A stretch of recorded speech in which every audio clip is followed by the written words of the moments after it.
या ठिकाणी टीईटीला इतिहासावर प्रश्न विचारले जातात. तर आपण बघणार आहोत महात्मा ज्योतिबा फुले यांनी समतेच्या संघर्षामध्ये पोवाड्याद्वारा महाराजांची महती सांगितलेली आहे. पितामह सुब्रमण्यम भारती यांनी शिवाजी महाराज हे आपल्या सहकाऱ्यांना उद्देशून बोलत आहे असा प्रसंग कल्पून काव्यरचना केलेली आहे. हा प्रश्न विचारण्यात आलेला होता. त्याचप्रमाणे रवींद्रनाथ टागोर यांनी दीर्घ कविता लिहिली आहे. महाराजांच्या राज्य साधनेच्या प्रयत्नांकडे ते थोर ध्येय साधनेचे प्रयत्न म्हणून पाहतात.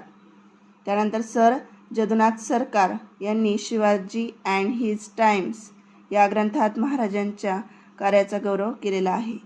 त्यानंतर पंडित जवाहरलाल नेहरू यांनी महाराज हे केवळ महाराष्ट्राचेच नव्हते, ते साऱ्या राष्ट्राचे होते असे या ठिकाणी म्हटलेलं होतं.